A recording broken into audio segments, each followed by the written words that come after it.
नमस्कार, आप देख रहे हैं प्रदेश का भरोसेमंद news channel India news Rajasthan और आपके साथ हूं मैं राजीव शर्मा और स्वागत करता हूं आपका हमारे खास कार्यक्रम बोलियो राजस्थान में। आज हम बात करेंगे महिलाओं के साथ छेड़छाड़ की घटनाओं पर। देश में महिला का हर स्वरूप शोषित हो रहा है, फिर चाहे वो माँ हो, बेटी हो, बहन हो, पत्नी हो या छोटी बच्ची ही क्यों ना हो। घर से लेकर सड़कों और बाजार से लेकर ट्रेन और बसों में महिलाएं असुरक्षित हैं। सार्वजनिक स्थानों में छूकर निकलने, सीटी बजाने, छेड़खानी करने, सड़कों पर परेशान करने के मामले बढ़ते जा रहे हैं। राह चलते अक्सर महिलाओं पर, लड़कियों पर फब्तियां कसी जाती हैं। सड़कें, सार्वजनिक स्थल, रेल, बस असामाजिक तत्वों का अड्डा बन चुके हैं। ऐसे मामलों में लफंगों के खिलाफ कानूनी दायरे में जेल और जुर्माने का भी प्रावधान है, लेकिन महिलाएं समाज के डर से इन लफंगों के खिलाफ आवाज उठाने से डरती हैं। भारतीय दंड संहिता की धारा 298 ए और बी के तहत किसी भी महिला के साथ छेड़खानी, अश्लील हरकत करने के अपराध में दोषी पाए गए व्यक्ति को 3 महीने की सजा मिलती है। वहीं धारा 292 के तहत आरोपी को पहली बार दोषी पाए जाने पर 2 साल की सजा और 2000 रुपए का जुर्माना वसूला जाता है। वहीं अगर अपराध दोहराया गया तो आरोपी को 5 साल की सजा और 5000 रुपए जुर्माने का प्रावधान है। आज महिलाओं के साथ छेड़छाड़ के मामले बढ़ते जा रहे हैं। इन्हीं मुद्दों को लेकर आज बोलियो राजस्थान की टीम ने अलग अलग शहरों में जाकर लोगों से बात की और उनकी राय को जाना। सबसे पहले आपको लिए चलते हैं कोटा, जहां से हमारे सहयोगी राजेंद्र भारद्वाज ने इस मामले को उठाया। देखें रिपोर्ट। प्रदेश में छेड़छाड़ की घटनाएं आए दिन बढ़ती जा रही है। महिलाओं के साथ रेप के मामले भी राजस्थान प्रदेश में काफ़ी ज़्यादा होते जा रहे हैं। इसी मसले पर बात करने के लिए हमारे साथ कुछ युवा महिलाएं साथ में हैं, कुछ बच्चियां साथ में, उनसे बात करना चाहेंगे किस तरह से देखते हैं इसको। लगातार प्रदेश में जो रेप की और छेड़छाड़ की घटनाएं बढ़ती जा रही है, चिंता का विषय है, किस तरह से देखते हैं? इस चीज़ को देखने के लिए अगर हम देखें तो बहुत सारी चीज़ों को देखना पड़ेगा। पहली चीज़ तो ये है हमारा एजुकेशन सिस्टम, जिस तरीके से हम लड़कियों को बड़ा करते हैं और जिस तरीके से लड़कों को बड़ा करते हैं, उसमें बहुत बड़ा डिफरेंस है। हम लड़कियों को हर चीज़ सिखाते हैं, सलीके से बैठो, सलीके से कपड़े पहनो, उठो, खाओ, पियो, बाहर इस समय पे जाओ, घर इस समय पे वापस आओ। ये सेम चीज़ क्या हम लड़कों को भी सिखाते हैं या नहीं? तो हमारे सबसे पहले तो मैं कहूँगी कि एजुकेशन सिस्टम में ये चेंजेस लाना, ये माइंडसेट लाना, हर पेरेंट के अंदर बड़ा जो कर रहे हैं अपने बच्चों को वो चीज़ें सिखाना। क्योंकि अगर मैं क्योंकि खुद माइंडसेट कोच हूँ, इसलिए मैं इस तरीके की बात कह रही हूँ। अगर मैं देखूँ तो लड़के में और लड़कियों में कोई डिफरेंस नहीं है। एक बायोलॉजिकल डिफरेंस है, उसके अलावा कोई डिफरेंस नहीं है। थॉट्स, फीलिंग्स, इमोशन सब वही होते हैं जो एक लड़के में आते हैं और एक लड़की में आते हैं। बस ये है कि एक जो है किसी नए जीव को जन्म दे सकता है, दूसरा नहीं दे सकता, यही डिफरेंस है। तो पहली बात है कि हम उनको किस तरीके की परवरिश देते हैं। दूसरी बात, जब हम ये करते हैं, अगर हम यही चीज़ें देखें, अगर हम देखें यूएई में या अरब कंट्रीज़ जो हैं, उस कंट्रीज़ में ये वारदातें कम क्यों होती है? क्योंकि वहाँ का लॉ बहुत स्ट्रिक्ट है। आप अगर ऐसा काम करेंगे तो उसका पनिशमेंट जो है सबको पता है कि कितना स्ट्रिक्ट पनिशमेंट है। अगर हम यहाँ देखें तो छोटे मोटे केसेस तो हम बात ही नहीं कर सकते, शायद वो रजिस्टर ही नहीं होते। इसलिए नहीं रजिस्टर होते क्योंकि वो शर्म की बात हो गई। अब इसमें बीइंग अ वुमेन, एक औरत होकर के मैं ये सोचती हूँ कि शर्म की बात किसके लिए है? अगर किसी का रेप हुआ है तो शर्म की बात रेप करने वाले के लिए है या जिसका रेप हुआ है उसके लिए है? मैं तो ये मानती हूँ कि करने वाले के लिए है। उसको शर्म से मुँह छुपाना चाहिए। लेकिन हम क्या करते हैं, हम औरतों को या लड़कियों को बंद कर देते हैं अंदर। हम बोलते हैं नहीं, तुम्हें अब आना जाना भी नहीं है बाहर, तुम्हें ये नहीं करना, क्या कहाँ हम मुंह दिखाएंगे, कहाँ क्या करेंगे। तो ये चीज़ें चेंज करना है। ये इसलिए है क्योंकि ये सारे छोटे मोटे मामले जो हैं वो तो दब जाते हैं। हम पुलिस स्टेशन में भी, अगर हम गांव खेड़े की बात करें तो वहाँ पुलिस स्टेशन में अगर बोलने भी कोई चला जाए तो पुलिस ही समझा के भेजती है, अरे इसका कहीं ब्याह नहीं होगा, कोई अपने घर में नहीं लेगा, कुछ नहीं करेगा, तुम तो वापस ले जाओ। पुलिस वही दबा देती है बात को। अगर हम इसको कोर्ट तक ले जाएं तो कोर्ट में आप भी जानते हो, मैं भी जानती हूँ कि शायद कितने सालों के जो केसेस हैं वो पेंडिंग होंगे, जिसके लिए हम इतना मोर्चा निकाल लेते हैं। निर्भया केस हर कोई जानता है, उसके लिए हमने इतना मोर्चा निकाला, इतने कैंडल लाइट मूवमेंट्स हो गए सब जगह, हर एक कोने में। फिर भी क्या हुआ उस केस का? वो केस को सालों लगे और जब जा कर के उसका पनिशमेंट मिला तो वो भी ऐसा स्ट्रिक्ट पनिशमेंट नहीं था। एक बच्चा 17 साल का है ये बोल दिया गया, एक बड़ा है। तो इस तरीके की चीज़ें हैं। तो मुझे लगता है कि हर चीज़ मतलब राइट फ्रॉम बेसिक से ले जाएंगे, उसको सही करेंगे, तब जा कर के ये टॉप लेवल तक भी रिफाइनमेंट होने की ज़रूरत है। बिल्कुल, किस तरह का कानून बनना चाहिए? सर कानून में ये होना चाहिए, देखिए स्टार्टिंग हमें अपने घर से करनी होगी। बिकॉज क्या होता है, जब लड़कियों के साथ छेड़छाड़ होती है वो अधिकतर तो घर पे बता ही नहीं पाते, बिकॉज डर कि घर वाले क्या सोचेंगे क्या नहीं। तो स्टार्टिंग हमें घर से करनी होगी कि घर में पेरेंट्स इतने ओपन माइंडेड हो कि हाँ वो बच्चियों को सुने, देन भी फिर हम कानून पे जा सकते हैं। अगर घर पे ही कोई बच्चियों की नहीं सुनेगा तो हम कानून को भी ब्लेम नहीं कर सकते ना जब तक। और कानून ऐसा होना चाहिए कि अगर कोई लड़की के साथ छेड़छाड़ हो रही है तो वो इंडिपेंडेंट होकर बता सके कि हाँ मेरे साथ ये हुआ है, बताने की फ्रीडम होनी चाहिए। और कानून उस पर स्ट्रिक्टली रिएक्शन दे, ताकि बहुत सी बार ऐसा होता है कि केसेस चलते रहते हैं कंटिन्यूसली, कितने सालों तक चलते रहते हैं, बाद में वो केस अपने आप बंद हो जाते हैं, कोर्ट में पहुंचते हैं, तारीख पे तारीख मिलती है, उसके अलावा कुछ नहीं मिलता। और बाकी जब तक डेट आती है या तो जो केस कर रहा है वो थक जाता है केस लड़ते लड़ते, या वो मर जाता है जिसके खिलाफ उसने केस किया। बिल्कुल, कहीं ना कहीं लचर व्यवस्था कानून की बहुत बड़ी एक इसका कारण है। किस तरह के कानून बनने चाहिए और किस तरह से महिलाओं को इसके प्रति जागरूक होना चाहिए? सर महिलाओं को इस प्रति जागरूक होना चाहिए, क्योंकि उन लोगों को ये चीज़ पता, जिसके साथ ये सब चीज़ें हो रही है सबसे पहले तो उनको जागरूक होना चाहिए। वो ये सोच लेते हैं या लोगों के बहकावे में आ जाते हैं कि नहीं मुझे इसके लिए मुझे केस नहीं लड़ना है, या मैं घर में ही ठीक हूँ। उनके या तो पेरेंट्स उनको बोल देते हैं कि नहीं तुम्हारी शादी नहीं होगी आगे, या तुम आगे या अगर कोई ग्रेजुएशन में है तो फिर मैं आगे पढ़ाई नहीं कर पाऊँगी, मैं बाहर नहीं जाऊँगी। तो इस चीज़ के लिए वो लोग पीछे हट जाते हैं, जबकि ये नहीं होना चाहिए सर। इस चीज़ के लिए उनको आगे बोलना चाहिए, ताकि ये आगे वाली पीढ़ी के साथ ये सब चीज़ें ना हो।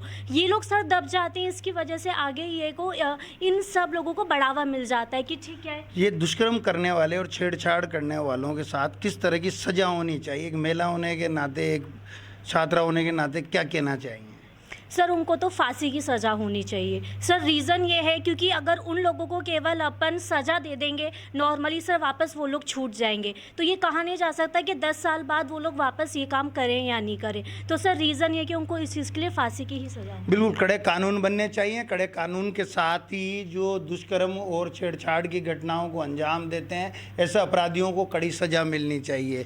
किस तरह का कानून बनना चाहिए और समाज को किस तरह जागरूक होना चाहिए बच्चियों को? सर एक्चुअली हम कहेंगे कि इंडिया को हम लोग भारत माता कहते हैं, मीन्स हमारी कंट्री का नाम ही एक माता के ऊपर है, बट स्टिल हमारी इंडिया जो है वो 4th ऐसी कंट्री है जहाँ पे सबसे ज़्यादा रेप केसेस होते हैं और जहाँ पे वुमेन्स बिल्कुल भी सही नहीं है। तो सबसे पहले तो गवर्नमेंट्स को भी इस चीज़ को देखना पड़ेगा कि गर्ल्स को वो लोग बिल्कुल भी सेफ्टी प्रोवाइड नहीं कर रहे हैं। और दूसरा जो है गर्ल्स का माइंडसेट, सर सबसे ज़्यादा इंपॉर्टेंट होता है गर्ल्स का माइंडसेट, जो पेरेंट्स को स्टार्टिंग से ही बनाना पड़ता है। मेरे पेरेंट्स ने मुझे कभी भी दबाया नहीं है, तो मेरा माइंडसेट ऐसा नहीं है। बाकी बहुत सारी गर्ल्स ऐसी हैं जिनका माइंडसेट अभी भी बहुत ज़्यादा क्लोज है, उनके साथ कुछ होता है तो वो कुछ नहीं बोलती हैं, चुप बैठ जाती हैं कि हमारी बदनामी होगी या हमारे पेरेंट्स सपोर्ट नहीं करेंगे। और होता है सर, बहुत सारी के पेरेंट्स सपोर्ट भी नहीं करते हैं, बट स्टिल अपन को खुद को एक्टिव होना पड़ता है, अपने लिए अपन को खुद को लड़ना पड़ता है, क्योंकि अपने लिए तो अपन को ही लड़ना पड़ेगा, कोई और तो लड़ने आएगा नहीं। तो गर्ल्स को सबसे ज़्यादा एक्टिव होना पड़ता है। और दूसरा जो है कि सोसाइटी, सर सोसाइटी की जो माइंडसेट है वो इस कदर है कि वो गर्ल्स को अलग तरीके से ट्रीट करते हैं और बॉयज़ को अलग तरीके से ट्रीट करते हैं। इवन अपनी कॉन्स्टिट्यूशन में राइट टू इक्वालिटी है जो गर्ल्स को भी है और बॉयज़ को भी है, बट स्टिल हमारी सोसाइटी गर्ल्स को अलग ही ट्रीट करती हैं। गर्ल्स को फॉर एग्जाम्पल तुम्हें ऐसे करना है, ऐसे नहीं करना है, और तुम इस तरीके से बैठोगी, इस तरह से उठोगी। क्योंकि sir I am also a girl, मेरे बहुत सारे रिलेटिव्स ऐसे हैं जो इस तरीके से मुझसे बिहेव करते हैं और मुझे बड़ा गुस्सा आता है। तो मैं उस पर जब एक्टिव हो जाती हूँ, जब बोलती हूँ, तो लोगों को ऐसा लगता है कि ये लड़की तो बहुत ज़्यादा एक्टिव है, या मतलब इससे कुछ बोलना बेकार है। तो सर गर्ल्स को जब वो एक्टिव होती है और बोलती है ना, तो सोसाइटी उनको बदनाम करने की कोशिश करती है कि ये लड़की तो है ही ऐसी। तो वहाँ पे सर सोसाइटी को, गवर्नमेंट को, पेरेंट्स को, सबको अपना माइंडसेट चेंज करना पड़ेगा। बच्चियों के साथ छेड़छाड़ की घटनाएं होती है, बच्चियां कह नहीं पाती है, लगातार अपराधियों के हौसले बुलंद होते हैं। एक छात्रा और महिला होने के नाते क्या सजेस्ट करना चाहते हो आप? सर मैं तो यही कहना चाहूँगी, सामने वाला तभी बढ़ता है जब आप उसको मौका देते हैं। अगर आप उसको वो कुछ करने जा रहा है, आप उसको वहीं रोक दोगे तो आगे बढ़ेगा ही नहीं। एक थॉट है सर कि अगर गंदी नज़रों को नहीं रोका जाएगा तो गंदे हाथ बढ़ेंगे। तो वही बात है कि अगर आप कोई आपको घूर रहा है, बदतमीज़ी आपकी आंखों से कर रहा है, तो आप उसको वहीं रोक दो या उसी के खिलाफ आप वहीं पे एक्शन ले लो, वरना वो आगे पक्का बढ़ेगा, क्योंकि आपने उसको मौका दिया, आपने उसको वहाँ नहीं रोका है, तो वो आगे पक्का बढ़ेगा, और वो बढ़ेगा तो आपके ऊपर गंदे हाथ भी जाएंगे। और फिर उसके बाद तो जैसा कि सोसाइटी में होता है कि गर्ल्स को जब ऐसा कुछ हो। प्रदेश में छेड़छाड़ की घटनाएं बढ़ रही है, इस पर बात करने के लिए हमारे साथ कुछ और लोग भी मौजूद हैं। किस तरह के कानून बनने चाहिए, सरकारों को किस तरह से काम करना चाहिए? सर फर्स्ट ऑफ ऑल मैं एक ये चीज़ बोलूँगी, अगर कोई इंसान ये रेप केसेस या ये सब कर रहा है, वो मेंटली फिट नहीं है। पहली चीज़, वो ऑलरेडी किसी चीज़ पे होगा, मतलब उसका माइंडसेट सही नहीं है, तो पहले तो उसको फांसी से ज़्यादा उसका माइंडसेट पढ़ना चाहिए कि वो करा क्यों उसने। मे बी हो सकता है उसके साथ, ऐसा नहीं है कि only men are doing this, women might be also taking in part of these kind of activities। बहुत सारी चीज़ें होती हैं, I am not blaming any gender, but awareness छोटे बच्चों, as many of the people have said, छोटे होते ही बच्चों को सिखा दिया जाता है कि आप लड़के हैं, आप घर का काम नहीं करेंगे, आप लड़की हैं, आप घर का ही काम करेंगी, लड़की होते आप बिज़नेस नहीं संभाल सकती, आप घर के बाहर नहीं जा सकती। इन चीज़ों से जो बच्चे होते हैं, छोटे से लड़के होते हैं, उनको पता होता है कि हाँ हमारे पास ज़्यादा पावर है, हम ब्रेड अर्नर्स हैं हमारी फैमिली के, तो हम कुछ भी कर सकते हैं। डोमेस्टिक वायलेंस होता है, ये सब होता है, ये क्योंकि बचपन से ही उनको सिखाया जा रहा है। एकदम से एक दिन में सडन चेंजेस नहीं आते। जो रेपिस्ट बनता है वो एक दिन में नहीं बनता, बचपन से ही उसके दिमाग में वो चीज़ें फीड करी जाती हैं। तो इससे लॉज और ये सब हमारे को एक दिन में नहीं चेंज करने, हमें उनका माइंडसेट चेंज करना है। मे बी आज जो छोटे बच्चे हैं हम उनको ये चीज़ सिखा सकते हैं कि कैसे तुम्हें बच्चों से बात करनी है, अपनी fellow classmates, female fellow classmates से कैसे। आजकल स्कूलों में भी गुड टच और बैड टच की शिक्षा दी जाती है, इसको किस तरह से देखते हैं और इसको देने का कारण क्या है? क्योंकि यही कारण मानते हैं कि लगातार अपराध बढ़ रहे हैं, इस तरह की घटनाएं आती है। तो गुड टच बैड टच, जैसे बहुत सारे लोगों ने बोला कि आंखें आ रही हैं तो हाथ भी ज़रूर आएंगे, तो उसी चीज़ों को ही हमें रोकना है। बच्चों को वही चीज़ सिखानी है कि हाँ आप दोनों इक्वल है। इक्वालिटी डजंट मीन कि आपको एक काम कर रहे हो दूसरा काम कर रहे हो तो आप दोनों को 500 रुपीज़ पर डे मिल रहा है, दैट इज़ नॉट इक्वालिटी। आपके ऑफिस में वो कल्चर भी सेम होना चाहिए कि किसी भी औरत को या फिर मेल है, दोनों को सेम पोजीशंस भी मिले। तो ये good touch bad touch her एक चीज़ में ओवरऑल हॉलिस्टिक माइंडसेट पे हमने फोकस करा। कहीं ना कहीं समाज को पुरुष और महिला में फर्क करना छोड़ना पड़ेगा, कहीं ना कहीं महिलाओं को समानता का अधिकार देना पड़ेगा। कानून की जो प्रक्रिया है उसे और जटिल करना पड़ेगा, तब जाकर प्रदेश में कहीं ना कहीं इस तरह की घटनाएं रुक पाएगी। कैमरामैन विक्रम सिंह चौहान के साथ राजेंद्र भारद्वाज, इंडिया न्यूज, कोटा। महिलाओं के लिए गंदे होते माहौल को बदलने की जिम्मेदारी सिर्फ सरकार की ही नहीं बल्कि हर आम आदमी की है। साथ ही महिलाओं को विपरीत परिस्थितियों का सामना करने के लिए सेल्फ डिफेंस जरूर सिखाना चाहिए। देखिए जयपुर से अक्षय जायसवाल की ये रिपोर्ट। प्रदेश में लगातार महिलाओं बच्चियों के साथ छेड़छाड़ की जो घटना है सामने देखने को मिल रही है। इसी मुद्दे को लेकर आम जनता हमारे साथ मौजूद है और खास बातचीत करेंगे। लगातार जो बच्चियों के साथ में, महिलाओं के साथ में जो छेड़छाड़ हो रही है, क्या लगता है कहाँ कुछ कमी है? इसमें प्रशासन का सुधार करना चाहिए। इसमें कानूनी व्यवस्था आजकल खराब चल रही है और पुलिस प्रशासन और सरकार मिली भगत दिख रही है। इसमें किसी भी प्रकार की कोई कानूनी व्यवस्था में सुधार नहीं है। बिल्कुल कानून व्यवस्था में कोई सुधार नहीं। लगातार जो घटनाएं देखने को मिल रही है, बच्चियों के साथ बलात्कार, छेड़छाड़, महिलाओं के साथ चैन स्नैचिंग, कई जो घटनाएं हैं वो इन दिनों देखने को मिल रही है। आए दिन समाचार पत्रों के माध्यम से भी आपने पढ़ी हुई। क्या लगता है कहाँ कुछ करना है? इसके अंदर पुलिस प्रशासन की बहुत ज़्यादा कमी है। हम कई बार देख चुके हैं, जैसे हमारे नज़रों में भी कई बार ऐसी बातें आई कि आज किसी महिला की चैन तोड़ी गई है, किसी बच्चे से छेड़छाड़ की है, उसकी शिकायत लेके भी अगर कोई थाने में जाता है तो पुलिस वाले इतना ध्यान नहीं दे रहे। पुलिस वाले से मौखिक रूप से उनको समझा देते हैं, वेल ठीक है हम ध्यान दे रहे हैं, लेकिन अगले दिन फिर वही वारदात होती है। तो इसके अंदर हम ये चाहते हैं कि पुलिस प्रशासन भी इस पर ध्यान दे और सरकार भी इस पर ध्यान दे। सरकार के पास भी कई बार लोगों ने चिट्ठियाँ भी लिखी है, कई लोगों ने शिकायत की है, लेकिन उसके ऊपर कोई ध्यान नहीं दिया जा रहा।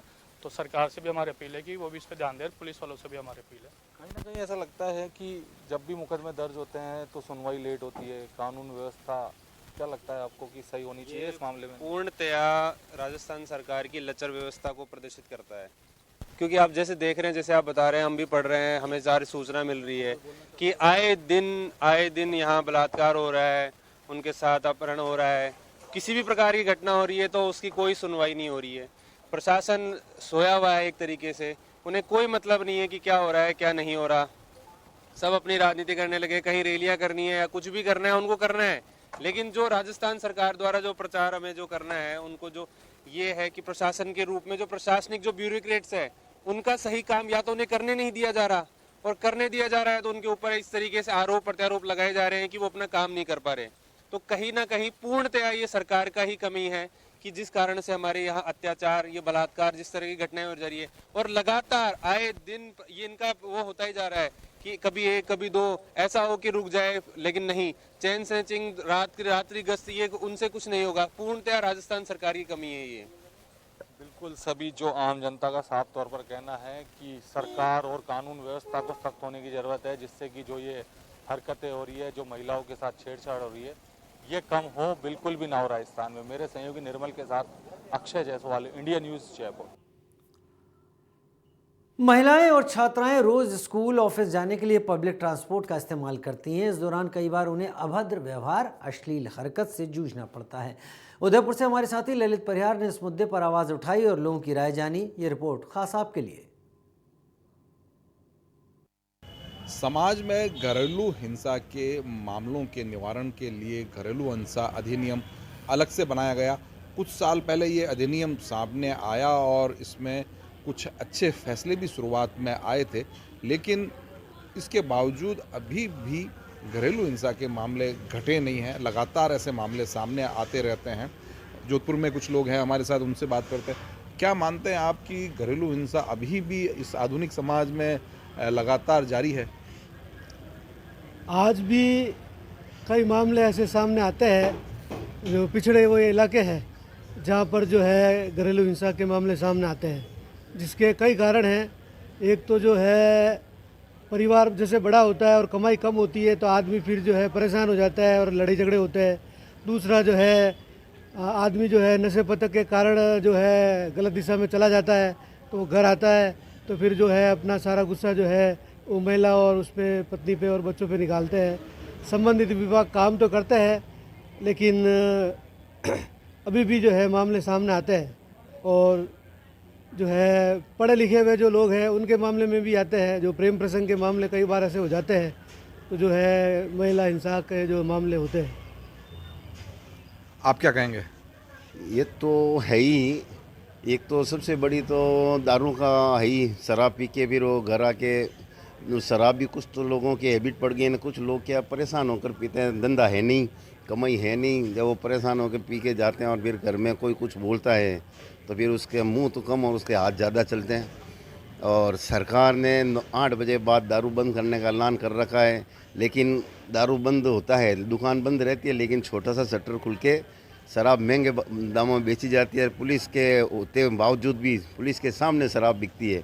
शायद हो सकता है पुलिस का है कोई हिसाब बंदा हो, लेकिन आदमी परेशान हो जाता है। धंधा नहीं है, कमाई नहीं है, सरकारी कर्मचारियों की तनख्वाह ज़्यादा है, आम लोगों की तनख्वाह नहीं है। कुछ वो आर्थिक स्थिति से कमज़ोर होने के कारण वो फिर घर में बाहर से परेशान होकर आता है, धंधा नहीं होता तो घर में अपना गुस्सा निकालता है, और ये प्रवृत्ति हो रही है। कई कारण हैं घरेलू हिंसा के। खास एक कारण शराब का भी है। शराब पीकर जो घर जाते हैं पुरुष, वो घर में मारपीट कर बैठते हैं। कई जगह जहां शिक्षा कम है, पिछड़े इलाके हैं, मारवाड़ में दूर दराज के पिछड़े इलाकों में जहां महिलाओं की स्थिति आज भी अच्छी नहीं है, वहां भी ऐसी घटनाएं सामने आती रहती हैं। कैमरा पर्सन गोपाल चौहान के साथ ललित परिहार, इंडिया न्यूज़, जोधपुर। कारण कई भी हो सकते हैं, कई सारे हो सकते हैं, लेकिन इन सब की आड़ में महिला हिंसा, महिला के प्रति हिंसा और इस तरह के अपराधों को सही नहीं ठहराया जा सकता। उनके खिलाफ कड़े कदम उठाने की ज़रूरत है। बोलो राजस्थान में फिलहाल इतना ही। वक्त छोटे से ब्रेक का।